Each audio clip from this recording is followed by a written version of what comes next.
함께 예배드린 믿음의 식구가 인사 한번 하시죠. 예수님 때문에 멋지게 사시기 바랍니다. 이렇게,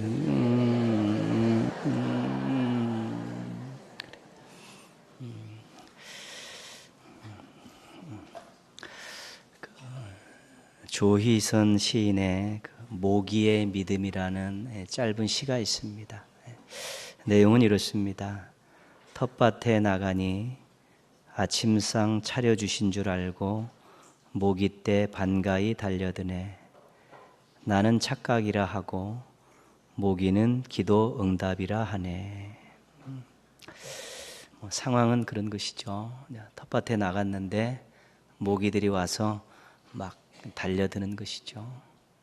자기는 이제 손으로 이렇게 막 치고 그런 상황 아닙니까? 근데 그런 일상의 그런 상황인데 그 상황을 보면서 모기들은 하나님께 일용할 양식을 주십시오라고 기도했더니 자기를 보내주셨다는 것이죠. 응답이라고 생각하고 막 쥐어 뜯어먹으려고 달려들고 자기는 착각하고 있네 그러면서 모기를 막 손으로 때리고 있는 그런 상황이죠. 조금 재미있게 표현한 것이 모기의 믿음이고요. 실질적으로는 모기의 착각이라는 것이 내용의 중심 부분입니다. 착각하면 수치를 당하거나 낭패를 보는 경우가 굉장히 많습니다. 성경에서 큰 착각을 하고 살았던 대표적인 사람들은 바리새인들입니다.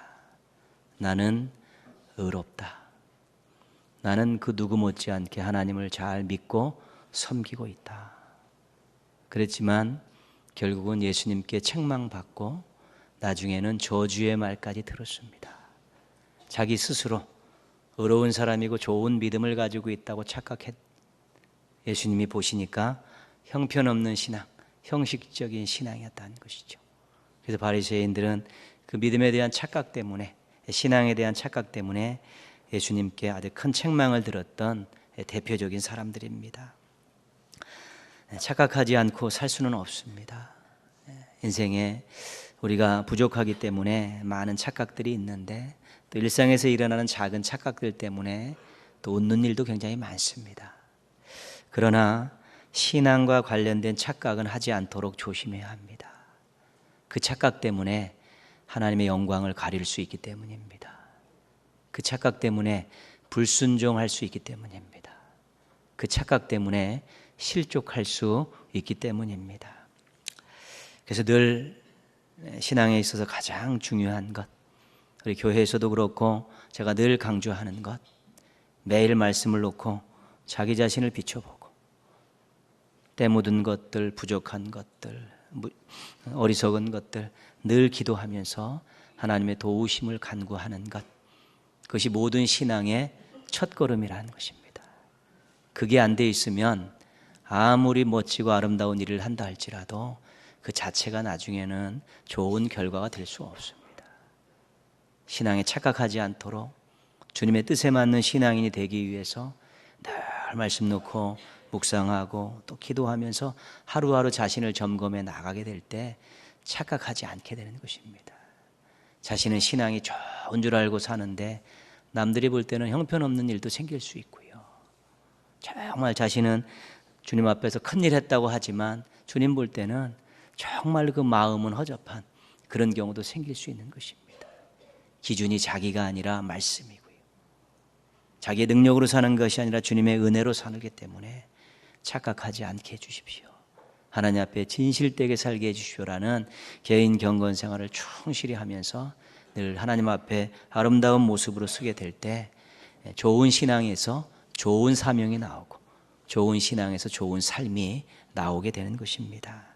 신앙에 착각하지 않도록 조심하고 또 조심하기를 주님의 이름으로 부탁드리겠습니다. 우리가 시에서 보듯이 텃밭에 모기와 시인이 같이 있습니다. 그렇지만 서로 다른 생각을 가지고 있고 다른 목적을 가지고 있습니다. 같은 자리에서 생각과 꿈과 목적이 다를 수 있다는 것입니다. 이것을 우리가 한자어로 동상이몽이라고 이야기합니다. 같이 있는데 생각과 또 꿈과 목적들이 다를 수 있다는 것이죠. 둘의 생각과 꿈과 목적이 다르지만 둘 다 선할 수 있습니다. 그런 것은 괜찮습니다. 그런데 둘이 같이 있지만 생각과 꿈과 목적이 다를 때 한편이 착각할 수 있다는 것입니다. 잘못된 것들을 생각하고 목적을 두고 꿈을 꿀 수 있다는 것입니다. 그렇기 때문에 한쪽이 착각하게 될 때는 그 한쪽은 참으로 여러 가지 많은 어려움들과 낭패를 겪을 수밖에 없는 것입니다. 오늘 말씀은 동상이몽의 좋은 예를 보여주고 있습니다. 오늘 말씀의 주인공은 예수님과 제자들입니다. 예수님과 제자들이 지금 예루살렘으로 올라가고 있습니다. 예루살렘을 목적지로 해서 같은 길을 동행하고 있는 것입니다. 같은 목적지를 향해 같은 길을 걸어가고 있을 때 그 제자들 중에 세베대의 아들 야고보와 요한이 예수님께 나와서 간구합니다. 그 간구의 내용이 37절에 나와 있죠. 여짜오되 주의 영광 중에서 우리를 하나는 주의 우편에 하나는 좌편에 앉게 하여 주옵소서. 예수님 예루살렘에 가셔서 높이 올르시면 왕이 되시면 우리를 요직에 앉혀주십시오. 높은 자리에 앉혀주시고 남들이 부러워할 만한 자리에 앉혀주십시오라고 청탁을 하고 있습니다. 그런데 이것은 비단 2명의 제자의 생각뿐만 아니라 10명의 나머지 제자들도 같은 생각을 하고 있었다는 것을 우리가 41절을 통해 알게 됩니다. 41절 보시면요, 10제자가 듣고 야고보와 요한에 대하여 화를 내거늘. 왜 화를 냈습니까? 선수를 빼앗겼다는 것입니다. 우리 몰래 수작을 부렸다는 것입니다. 그래서 화를 내고 있죠. 결국은 이 모든 제자들, 같은 목적지를 향해 같은 길을 걸어가고 있는 예수님과 같은 길을 걸어가고 있는 이 모든 12명의 제자들은 생각하는 바가 똑같고 꿈이 다 똑같았다는 것이죠. 동상동몽이었다는 것입니다. 그런데 예수님께서 하신 말씀을 보면 제자들의 생각과는 다른 것을 생각하고 계셨습니다. 38절 말씀 보시면요, 예수께서 이르시되, 같이 한번 읽겠습니다. 너희는 너희가 구하는 것을 알지 못하는도다. 내가 마시는 잔을 너희가 마실 수 있으며 내가 받는 세례를 너희가 받을 수 있느냐. 예수님께서 제자들에게 착각하고 있다고 말씀하고 있습니다. 너희들 착각하고 있다. 그러면서 내가 마실 수 있는 잔을 너희가 마실 수 있고 내가 받는 세례를 너희가 받을 수 있느냐, 그것을 먼저 질문을 하십니다. 예수님께서 올라가시면서 생각했던 바와 제자들이 올라가면서 생각했던 바가 조금 차이가 있었다는 것입니다. 같은 목적지를 향해 같은 길을 걸어가고 있는데 제자들은 자리를 생각했습니다. 자신들이 누려야 할 것에 마음을 빼앗긴 것입니다. 근데 같은 목적지를 향해 같은 길을 가고 있는데 예수님은 잔을 생각하셨습니다. 자신을 희생하는 것에 마음을 쏟으신 것입니다. 예수님과 제자들이 동상이몽하고 있습니다. 예수님은 잔을 생각하시는데 제자들은 자리를 생각하고 있습니다. 제자들은 얻으려 하고 취하려 하고 있고 예수님은 버리려 하고 계십니다. 제자들은 영광받는 것에 마음을 빼앗겼는데 예수님께서는 고난당하는 데 힘을 쓰고 계신 것이죠. 예수님과 제자들이 너무 다른 생각과 목적을 가지고 있는 것을 알 수 있습니다. 예수님의 잔과 세례에 대한 질문에 제자들은 자신 있게 그렇게 하겠다고 말을 합니다. 근데 그 잔이, 그 세례가 무엇을 의미하는지 실은 모르고 있습니다. 자리를 얻겠다는 일념으로 잔 받겠습니다, 세례 받겠습니다, 그렇게 이야기하는 것이지 잔과 세례가 무엇인지 모릅니다.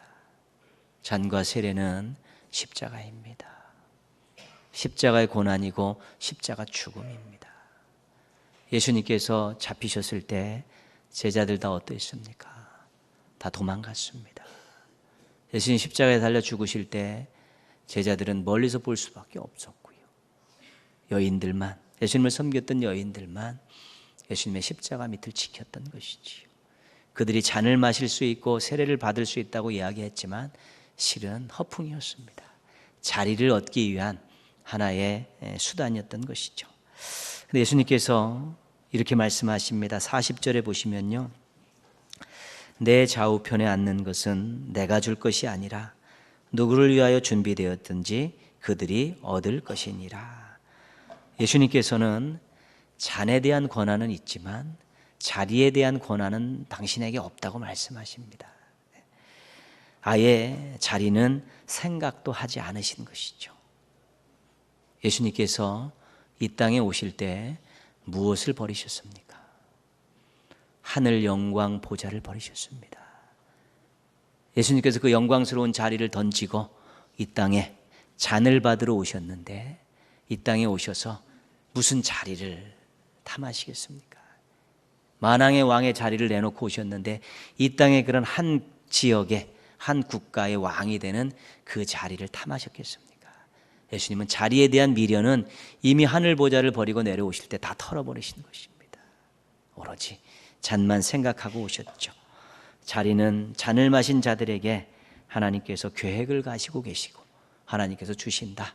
그렇게 완전히 자리와 자신 간의 선을 긋고 못을 박는 그런 예수님의 모습을 우리가 보게 됩니다.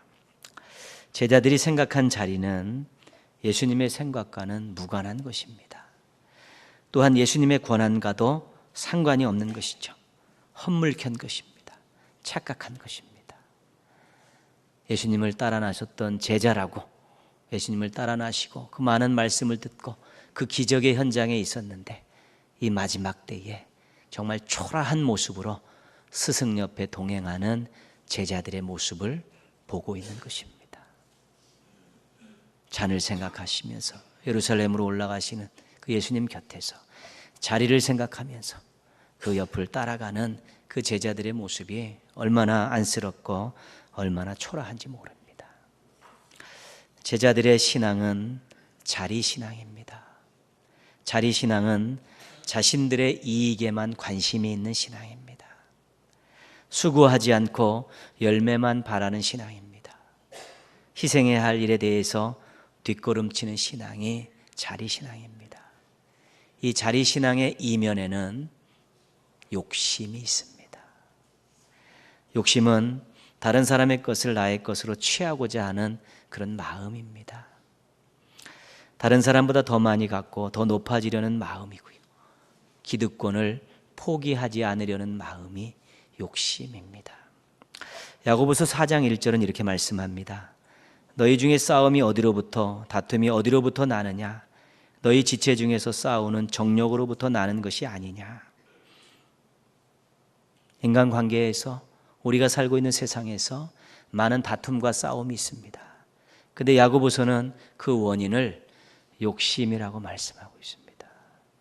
욕심 때문에 다투고 욕심 때문에 싸우는 것이다. 그렇게 말씀하고 있죠.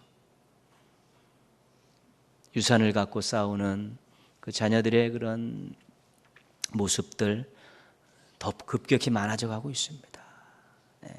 보도되는 것들, 우리가 알고 있는 것들, 유산 가지고 형제가 척을 지고 부모님 앞에서 정말 보이지 말아야 될 그런 모습들을 보이는 거죠. 욕심 때문에 부모에 대해서 보여드리지 말아야 될 것 보여드리고 사랑하며 살아야 될 형제들이 척을 지고 살아가는 그런 일들은 우리 주변에 있는 일들이고요. 경쟁 사회에서 가지려고 찾으려고 이기려고 싸우는 일들은 흔한 일들입니다. 교회 안에서도 그러한 일은 예외가 없습니다. 자존심 때문에, 경쟁심 때문에, 기득권 때문에 사랑해야 될 지체들이 서로 싸우고 교회가 두 쪽, 세 쪽으로 분열되고 서로 원수지간으로 살아가는 그런 하나님의 가슴을 찢는 그런 일들은 다 욕심에서 기인되는 것입니다. 우리나라 역사의 아픔 가운데 하나는 지도자입니다. 사심 없이 나라와 국민을 사랑하는 지도자가 많지 않다는 것입니다. 최고 통치자들이 권력을 이용해서 국민의 권리를 빼앗는 일들, 이 역사의 대부분입니다. 지도자들이 권력을 가지고 자신들의 부를 축적한 일들은 계속되어 오고 있고 오늘도 계속되고 있습니다. 정경유착입니다. 여당 지도자들은 자신들의 기득권을 지키려고 상식 이하의 짓거리들을 하고 있습니다. 국민들을 전부 바보로 아는 거짓말을 밥 먹듯이 하고 있는 것이죠. 아이들도 알 수 있는 그런 일들을 아닌 것 같이 그렇게 거짓말하면서 기득권을 사수하고자 몸부림을 치고 있습니다. 정권 교체를 한다고 하지만 양보하고 협력하는 야당 지도자들의 꼴은 볼 수가 없습니다. 정말 국민을 생각해서 이 나라를 살리기 위해서 정권 교체를 해야 된다고 생각하면 누군가는 내려놔야죠. 누군가는 포기하고 하나 되는 묶고 나가야지만이 가능한 일인데 여전히 두 명, 세 명 난립해가지고 한 해 안 하니 그러고 있는데 정권 교체 택도 없는 일이지요. 모든 지도자들이 다 자리 지키기에 연연하고 있는 것이죠. 그것이 이 나라의 아픔입니다. 정말 자리를 내려놓고 나라를 위해서 국민을 위해서 하나 되고 서로 협력하는 그런 모습들이 없다는 것이지요. 여전히 말로는 나라고 여전히 말로는 국민인데 전부 자기 자리 하나 지키려고 몸부림치고 있고 조금만 손해날 것 같으면 난리들을 제끼는데 그런 지도자들이 이끄는 나라가 오죽하겠습니까? 선량한 국민들이 이 나라를 이렇게 망쳐놨습니까? 다 자리 지키기에 연연했던 지도자들이 이 나라를 이렇게 엉망으로 만들고 있는 것이지요. 그게 이 시대의 아픔이고요. 우리가 지도자들을 위해서 계속 기도하고 내년 총선 또 대선까지 정말로 자리 지키에 연연하는 그런 지도자를 세우지 않아야만이 소망이 있는 것입니다. 정말 어떤 것에 연연해서 어떤 끈을 가지고 사람들을 뽑는 것이 아니라 나라와 국민을 위해서 희생할 줄 아는 자리를 내놓을 수 있는 그러한 정말 나라와 국민을 사랑하는 지도자를 뽑을 때만이 이 나라의 미래가 있는 것입니다. 세상은 옳게 사는 것보다 많이 얻는 것을 좋아합니다. 세상은 바르게 사는 것보다 남들보다 높은 데 올라가는 것들을 더 선호하고 있습니다. 신앙은 이것에 항거해야 합니다. 예수님께서 그렇게 살지 않으셨기 때문에 그렇습니다. 예수님을 닮아간다 하고 예수님을 따라간다 하고 예수님을 사랑한다 하면서 예수님이 살지 않았던 삶을 살고 예수님과의 정반대의 삶을 우리가 추구하며 산다면 그것은 신앙이 아닙니다. 그것은 신앙을 가장한 자기 욕심 채우기에 불과한 것입니다. 자신을 위해서 많이 갖는 것보다 더 중요한 것은 하나님의 뜻이 이루어지는 것입니다. 자신이 높아지는 것보다 더 중요한 것은 하나님께서 영광 받으시는 것입니다. 그렇게 살기 위해서는 욕심을 내려놔야 되고 그렇게 살기 위해서는 자리신앙을 벗어버릴 수 있어야만이 우리가 그렇게 살 수 있는 것입니다. 하나님의 은혜로 우리가 어떤 자리에도 오르고요 많은 것도 얻습니다. 그거는 정말 감사한 일입니다. 근데 그것 가지고 그 자리에서 어떤 일을 하느냐가 중요한 것입니다. 그 자리 주셨는데 그 기회 주셨는데 그것 가지고 정말 세상과 똑같이 그런 모습들로 살게 된다면 그것은 처음에는 감사하고 축복일지 몰라도 나중에는 자기 자신을 망치는 것이 되는 것이죠. 많은 것 주셨는데 주님을 위해서 정말 영광을 위해서 살아가는 데 사용하지 않고 자기 욕심을 채우는 데 살게 되면 나중에는 정말 감당할 수 없는 것입니다. 우리가 욕심을 비유할 때 두 가지를 사용하죠. 욕심은 바닷물과 같다. 아무리 먹어도 갈증이 있는 것입니다. 채워지지 않습니다. 우리가 생각할 때는 부러울 정도로 많은 것을 누리고 사는 사람도 여전히 부족하다고 이야기하는 것입니다. 그 욕심을 고무풍선에다 비유하기도 하죠. 잔뜩 바람을 넣을 수 있습니다. 그러나 과하게 되면 터지는 것입니다. 마지막이 엉망진창이 되어버린다는 것이죠. 욕심을 따라가는 인생은 자리신앙일 수밖에 없는데 주님과의 정반대의 길을 가는 신앙이 무엇을 기대할 수 있겠습니까? 자신의 신앙이 자리신앙이 아닌지 점검해 봐야 합니다.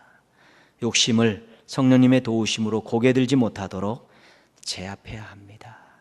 수고하지 않고 희생하지 않고 영광만 바라는 자리신앙에서 박차고 일어날 수 있는 용기가 필요한 것입니다. 모쪼록 자신의 신앙이 자리신앙이 되지 않도록 점검하고 또 싸우고, 그래서 이 자리신앙에 앉아 계시지 마시고 박차고 일어나는 용기 있는 신앙인들 되시기를 주님의 이름으로 부탁드리겠습니다. 예수님의 신앙은 잔신앙입니다. 이 잔신앙은 다른 사람의 이익에 관심이 있는 신앙입니다. 수고하고 열매를 얻으려는 신앙이고요, 희생해야 할 일에 주저없이 나서는 그런 신앙입니다. 이 신앙을 가지고 예수님은 이 땅에 오셨고 공생애를 그렇게 사셨습니다. 말구 위에서 십자가에 오르는 그 모든 예수님의 공생애의 그런 삶의 흔적들을, 행적들을 더듬어 보면 전부 다 잔신앙이었다는 것들을 우리가 알게 됩니다. 그렇게 사셨습니다. 십자가가 잔신앙의 정점 아니겠습니까? 잔신앙의 이면에는 섬김이 있습니다. 그렇기 때문에 오늘 우리가 중간에 말씀을 끝났지만 이 문맥의 제일 마지막 절이 45절이죠. 45절 한번 보겠습니다. 그렇기 때문에 예수님께서는 이렇게 당당하게 말씀할 수 있었던 것이죠.